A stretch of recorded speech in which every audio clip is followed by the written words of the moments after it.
everybody. This is Radio Calling, the podcast dedicated to everything sports and music.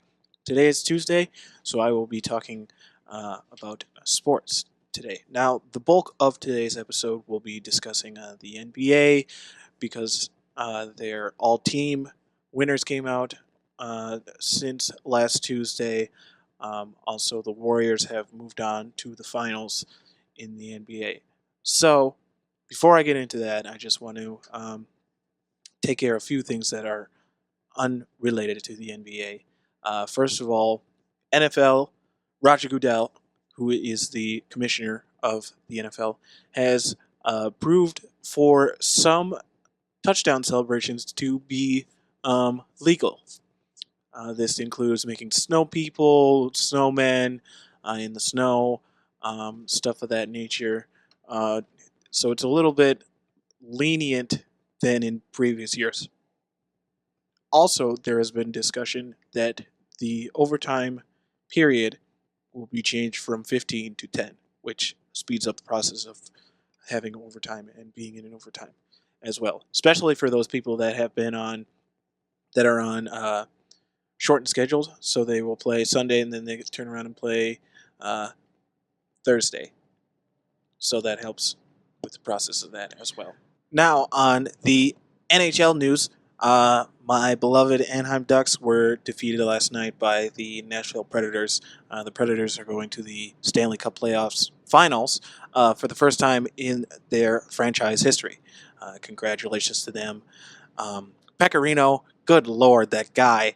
You can't get anything by him. Jesus. I mean, I was watching the games, and, if it was anybody else behind net, besides Pecorino, that would go in. But him, I think he's got the lowest save percentage, the lowest goal percentage in the finals so far, and I think it's 1.64 or something like that, which is just ridiculous. But hats off to the Predators. I hope they beat whoever they face in the Stanley Cup finals. Again, congratulations from a Ducks fan. You deserve it. Now, switching back to the bulk of my topic today, the NBA All-Team was announced over the weekend, with the first team consisting of Russell Westbrook, James Harden, Anthony Davis, LeBron James, and Kawhi Leonard. No big surprise there. Maybe Anthony Davis, but then again, I didn't really see much of him playing this year. But, all those people had fabulous seasons this year, highlighting with, Russell Westbrook just going off and doing his thing and recording a triple-double for the rest of for the season. It's just, that's something that hasn't been seen since Oscar Robertson. Now, the second team, NBA, consisted of Giannis Antetokounmpo, Rudy Gobert, Isaiah Thomas, two Warriors players, Stephen Curry and Kevin Durant. And a lot of people are saying that Stephen Curry and Kevin Durant should be on the first team. I disagree with that. I see no problems with who's on first team and who's on second team. I agree with any of those selections as well. The third team consisted of Jimmy Butler of the Chicago Bulls, Draymond Green, another Golden State Warriors getting on the All-Team, DeMar DeRozan, John Wall, DeAndre Jordan, all made it onto the third team. Now, they won't announce who is Defensive Player of the Year, Rookie of the Year, MVP until later. I don't think they're not doing it until the end of June, which I personally think is way too long for someone to draw out the awards for the NBA. And I kind of remember these being earlier in the season. Or not in the season, but earlier in the playoffs. And I can't remember when there was a time where, all of these awards were announced this late. Now, going back to the MVP, the candidates were announced. And it is Kawhi Leonard, James Harden, and Russell Westbrook. Personally, I think if you don't give the MVP to Russell Westbrook this year, a lot of people are going to riot, and you're going to lose a lot of people that are not going to tune in next year. And I think honestly, you got to give it to him. Again, I said it before, but if you average a triple double throughout the whole season, something that hasn't been done since Oscar Robertson, you got to be the MVP for that season. A lot of people are saying LeBron should be in that talk for MVP, and of course, LeBron should be in that talk for MVP. I mean, it's LeBron James, for God's sakes. He he's a monster.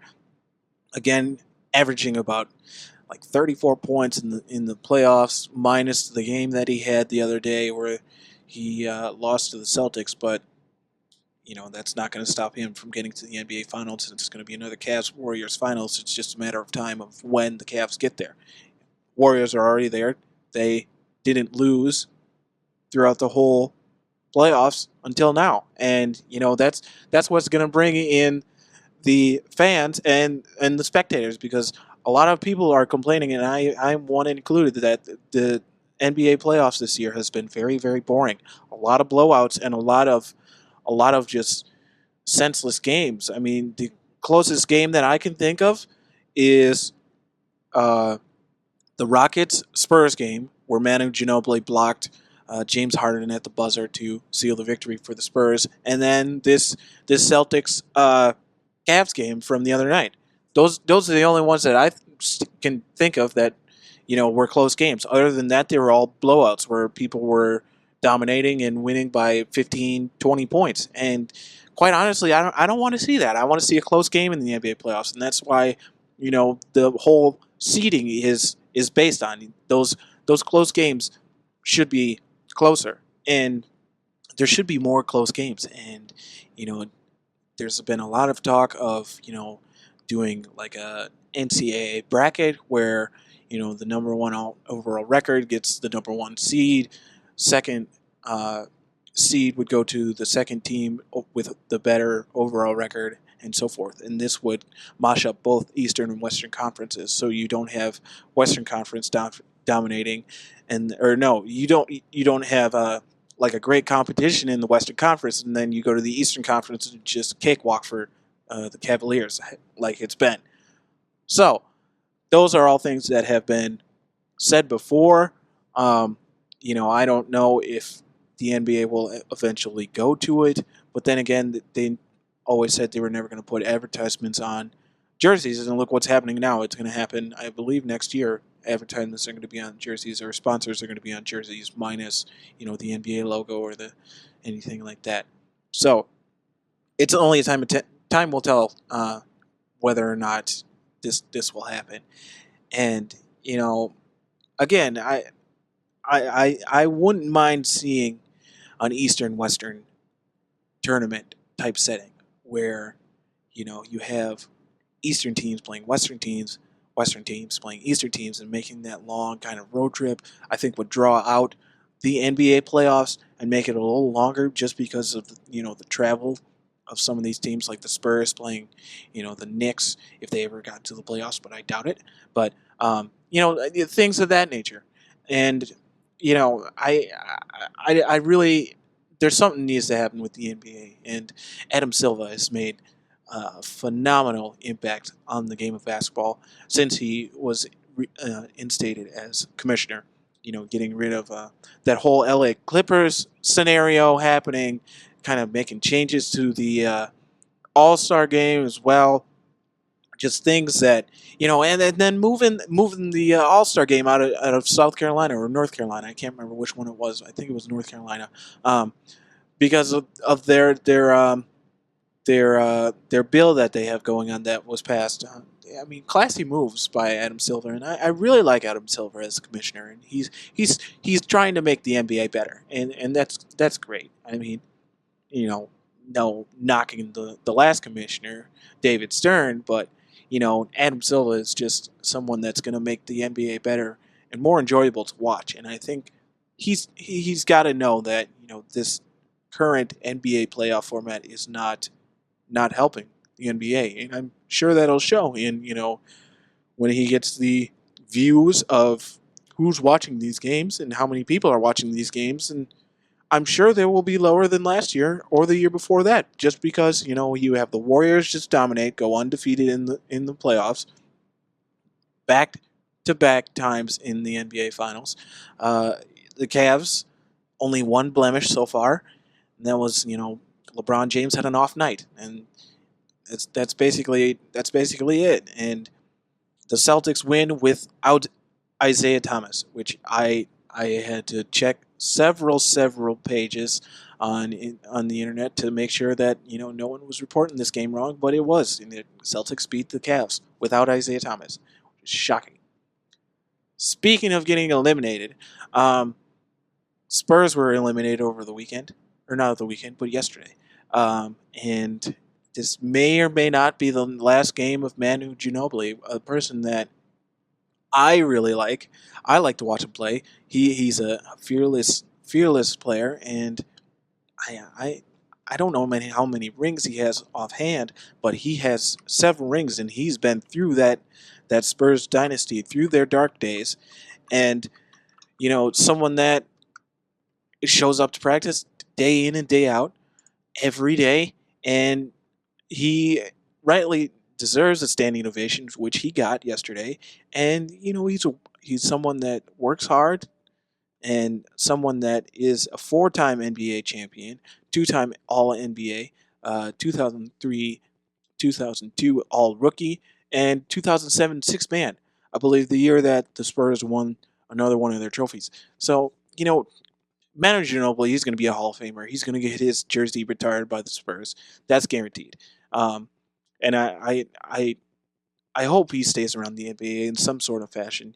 Maybe the NBA TNT group picks him up to do. They have that Players Edition where they have former players, Baron Davis, Isaiah Thomas, Chris Bosh was on there a couple times. They sit in for the regular crew of Shaq, uh, Ernie, Charles Barkley, but he's got to be around the NBA somehow, and I believe he's going to. And maybe it's a coaching role because we've seen him draw up plays that end up winning the game for them.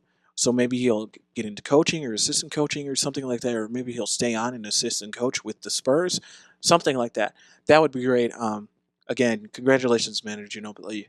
If this is your last game, I mean, you had quite the career and quite the resume too, and in my mind, you are no doubt a Hall of Famer.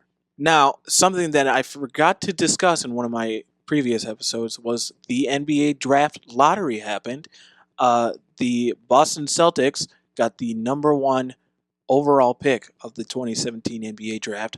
Of course, they got this pick from Brooklyn from that trade where they sent Paul Pierce to Brooklyn with Kevin Garnett.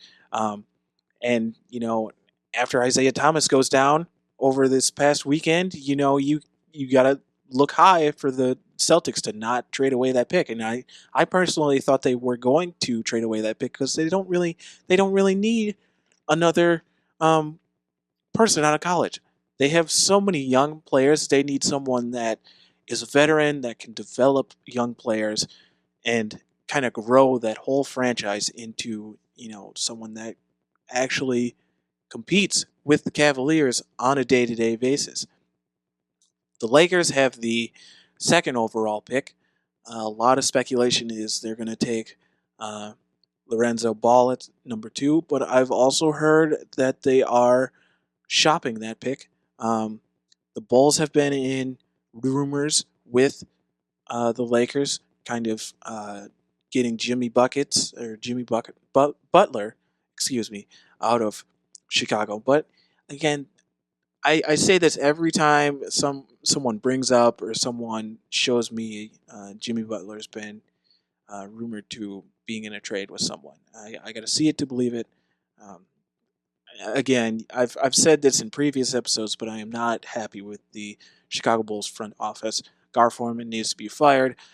Paxton needs to reevaluate what he's doing with that team as well. But I dislike Gar Forman with passion. Um, but the whole Lakers and Bulls kind of speculation is that Jimmy Butler would be traded for the Lakers pick, and the Lakers would send D'Angelo Russell with Luol Deng and one of their picks to Chicago for all of Jimmy Butler. And I quite honestly, I don't. think we need Luol Deng because he's older. He's not the same Luol Deng that was with us back in the glory years of the Chicago Bulls, the glory kind of disappointing years. Um, but we'll see. We'll see if Boston hangs on to their pick. The Lakers hang on to their pick. I know Lorenzo Ball and the Ball family have made it very clear that that would be a dream of Lorenzo's would be to play for the Los Angeles Lakers just because he is someone from California, and that playing for your hometown team would be a treat for anybody. I mean, it worked for Derrick Rose, um, Carmelo Anthony, even though Phil Jackson's running that organization into the ground and kind of forcing Carmelo Anthony out. Which, speaking of which, I hope Carmelo Anthony goes somewhere where he can win a ring. I mean, he's been through so much with George Karl, and now with Phil Jackson. Um, he puts in so much work, and I've read stories that the whole NBA season is a strain on him, a lot of stress causing him. So, I mean, that's one of those people that deserves a ring, and I wouldn't mind him to go to Chicago to help out Jimmy Butler and then Rajon Rondo. I mean, that wouldn't I wouldn't mind that at all. I also wouldn't mind, you know, maybe Paul George or Blake Griffin or Paul Millsap. Any of the free agents that are going to be in the free agent pool this year, I would gladly have the Chicago Bulls take. But again, are the Chicago Bulls going to take anybody? Probably not. I think it was a mistake to let Pau Gasol leave, but Pau Gasol wanted to be in contention for an NBA championship again, and I honestly think the front office of the Chicago Bulls kind of ran him out and didn't think that he fit the system. Um, so maybe Blake Griffin comes in, but he's kind of injury prone. Paul Millsap, maybe I wouldn't mind taking Paul Millsap. He's a great post player. And we kind of need that post player. I mean, we do have Robin Lopez, but we need a second post player. And Nicola, as I like to call him, he's off and on. He's on 1 minute and then off the next game, and then I wouldn't mind seeing him leave. Um, Cameron Payne, we need to get rid of him. I don't like him at all, and he was injured most of the season, and he was just a waste of space. And there's so many other point guards and guards and people that you could get out there instead of him, and I honestly don't understand why the Bulls did what they did. But then again, that is the front office, and I dislike what they're doing. So, and the NBA is going to be very interesting in these coming months with the free agency coming, and then the NBA draft starting. So it's good. It's an exciting time to be an NBA fan, um, but the NBA playoffs, the finals should be interesting. Um, I personally don't want the Warriors to win, but I also don't want the Cavs to win. But someone's got to win, obviously. So I'm going to watch it just because it's probably going to be the most exciting basketball I've seen in months since the regular season ended. So, I mean, I'll watch it. I know that's going to make a lot of people watch it just because, you're either for Kevin Durant or you're for LeBron James. And honestly, that matchup of LeBron James and Kevin Durant is always exciting. They've met before, of course. Oklahoma City, and I believe the Miami Heat met a couple times. But Kevin Durant's in a new system and in a new uniform, and so is LeBron. So older and wiser. So we'll see. It's only going to be. I mean, it's probably going to be the most exciting basketball people have seen in months, and of course, I'm repeating myself, but it's true. It's honestly true. So, my final topic, I want to talk about this Big Three basketball league, which is basically compiled of old NBA players that are playing 3-on-3 against each other.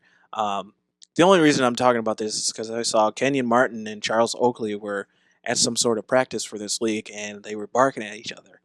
And that made me wonder who's because I've seen talk about this before, um, but I never really looked into who's on what team, who's all playing, who is being coached, all this stuff. So here is the big three rosters. The first team is called Threes Company, whose coach is Allen Iverson. Allen Iverson is also captain. DeMar Johnson is the co-captain. Andre Owens, Michael Sweetley, and Rudin Patterson headline that team. Next team is Three-Headed Monsters, coached by Gary Payton. Rashard Lewis is the captain. Jason Williams is co-captain. Kwame Brown, Eddie Banson, and Mohammed Abdul-Rahif are on that team. The next team is Ghost Ballers, coached by George Gervin, the Iceman. Mike Bibby is the captain for that. Co-captain is Ricky Davis, Maurice Evans, and Marcus Banks. Ivan Johnson round out that team. Killer Threes, coached by Charles Oakley. Chauncey Billups is captain. Steven Jackson is co-captain. Reggie Evans is on that team, along with Larry Hughes and Brian Cook. The next team is called Power, coached by Clyde Drexler, captained by Corey Maggette. Coutinho Mobley is the co-captain. I didn't know he was still balling it up. Jermaine Williams, Deshaun Stevenson, and Mookie Norris are on that team. The next team is Trilogy, coached by Rick Mahorn. Kenyon Martin is the captain. Al Harrington is the co-captain. Shard McCants, I think I'm saying that right. James White and Dion Glover are on that team. Tri-State, coached by Julius Irving, captained by Jermaine O'Neal. Bonzi Wells is the co-captain. Didn't know he was still balling it up either. Oh my God. Xavier Salas, Lee Nalian, and Mike James. I believe I'm saying Nalian, right? And then the last team is Ball Hogs, coached by Rick Barry, captained by the Red Mamba himself, Scalabrini. His co-captains, Josh Childress, and then Derek Bayers, Rasal Butler. I think I'm saying that name right. Probably not. And then Ivan Johnson. So this is basically a whole tournament that I think takes place in California. But this is kind of like the number one kind of 3-on-3 league that people get into, and there's a lot of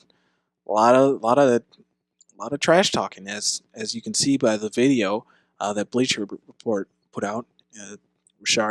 Kenyon Martin and Charles Oakley just barking back at each other. Now, it kind of looks like they're play barking, but it kind of looks like it's serious barking. So I don't know what the kind of backstory of that is. But a lot of these people are still playing. I mean, Mike Bibby and Corey Maggette, Coutinho Mobley, Jermaine O'Neal, who I haven't heard from for several years. I thought he went over to China and played over there. But this is a great tournament, and this is you have a lot of veteran legends, I should say, coaching these teams. Clyde Drexler, Rick Mahorn, Charles Oakley, the Iceman, George Gervin, Rick Barry, Julius Irving, Dr. J. I mean, good Lord, this has got to be. I hope they at least put out highlight videos or something, or they kind of live stream it or something. They Facebook Live it, for God's sakes. I mean, someone's got to document all of this. I mean, this is great, and I'm excited to see where this goes. So be on the lookout for that. I will put the link to that article in the description below. Well, that'll do it for another episode of Radio Calling. Again, I am Sam, your host. Join me on Thursday, where I will discuss the music portion of my podcast. Again, follow me on Twitter and Instagram at LondonCalling22, all one word. Like and subscribe to this video, the button right in the corner there. If you would like to get notifications for more podcasts or anything that is going on this channel. Again, this is Radio Calling. I am Sam, your host, and we'll see you on Thursday.